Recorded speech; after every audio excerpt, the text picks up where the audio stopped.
Kita orang hari ni baru nak nikah, jadi kita orang sekarang ada anak luar nikah lah.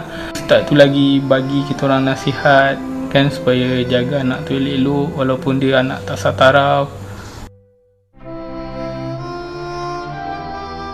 Masa saya tanya kalau macam nama ni, sebab dia minta surat apa ni semua, surat nikah. Lepas tu dia tanyalah anak tak sataraf dia. Kita tu cakap ya. Lepas tu dia cakap boleh tak kalau bin tu tak ada nama atau letak nama saya. Lepas tu jabatan pendaftaran dia kata memang tak boleh. Dia kata memang kena berbinkan Abdullah sahaja.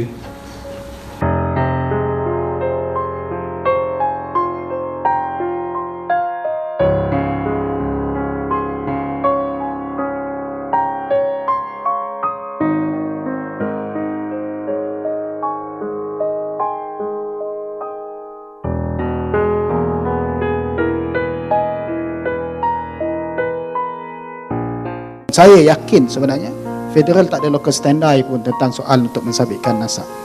Pihak Jabatan Pendaftaran Negara, kerja dia ialah mendaftar, bukan menentukan hukum hakam terhadap kanak-kanak yang dilahirkan.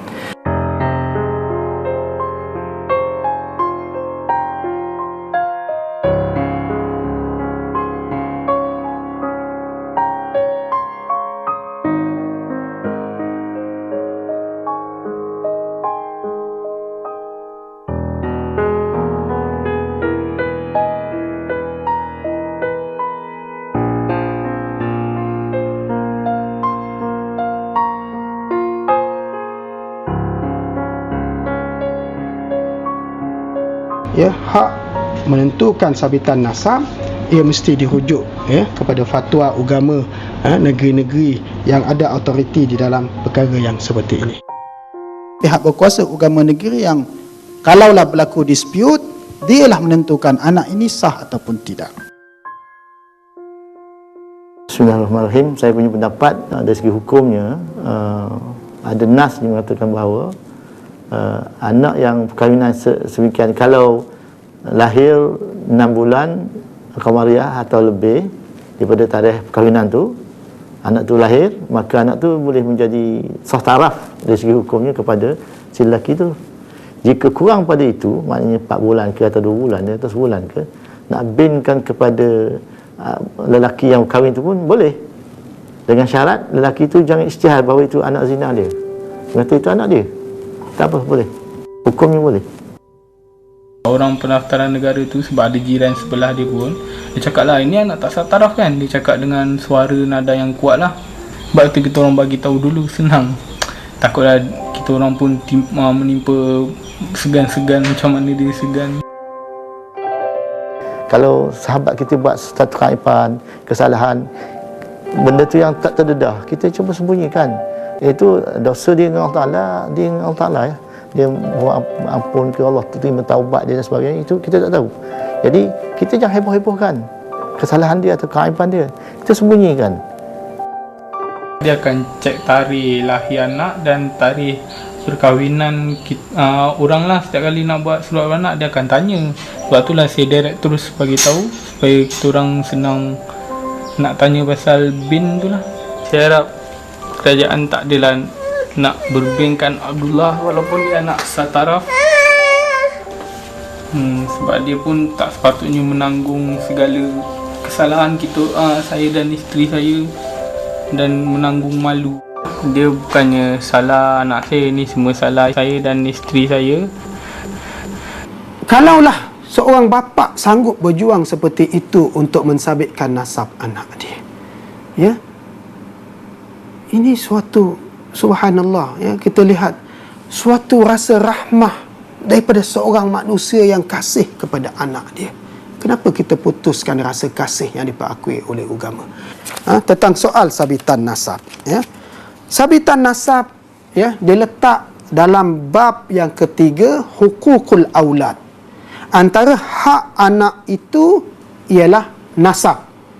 Artinya bila seorang anak itu lahir, ya, dia perlu mendapat hak 5 perkara. Pertama, nasab. Yang kedua, penyusuan.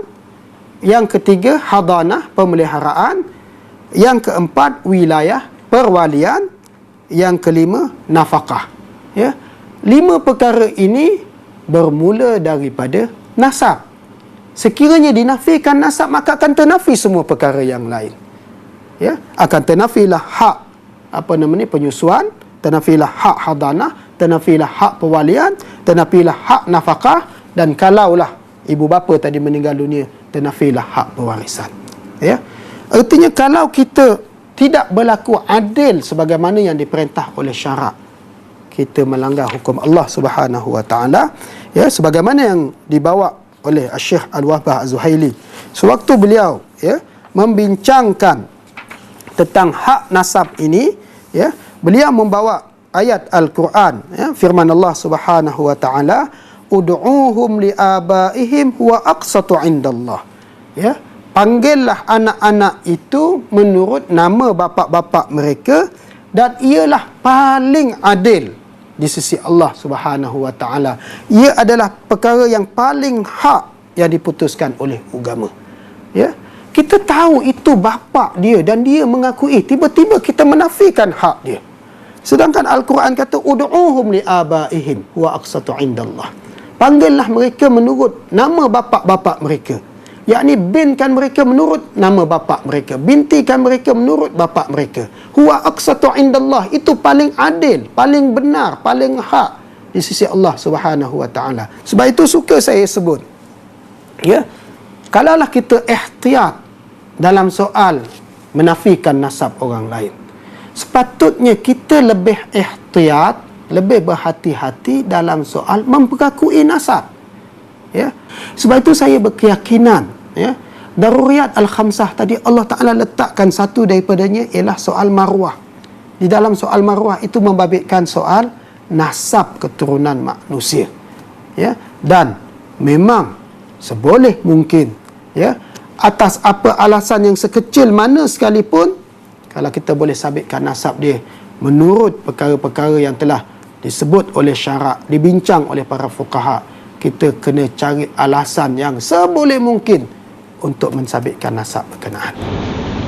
Pada di dalam Zadul Ma'ad, Ibn Qayyim turut membawa pandangan yang mewajarkan hatta anak zina pun boleh disabitkan nasab kepada bapa dia dalam keadaan-keadaan yang tertentu. Dan sebagaimana yang kita tahu, Ibn Qayyim adalah termasuk ulama yang amat progresif pada zaman dia. Dia adalah di antara murid utama kepada Ibn Taymiyah.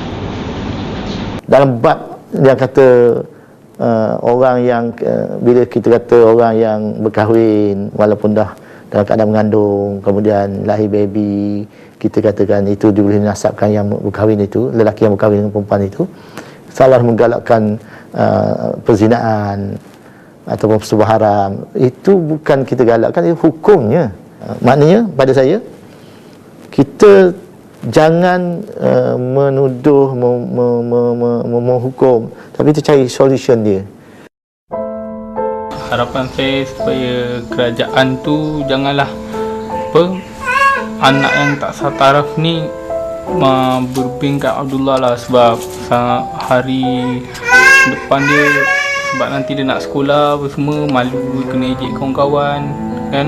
Jadi saya harap dia pertimbangkan lah pasal berbin Abdullah ni lah kan, sebab nanti pun satu hari nanti dia dah besar, dia mesti tanya kenapa nama bapa dia macam ni, lepas tu bin lain pula kan. Jadi takkan daripada kecil-kecil lagi kita nak bagi tahu dia macam ni macam tu. Jadi saya harap sangatlah kerajaan dapat pertimbangkan lah pasal anak tak sataraf ni.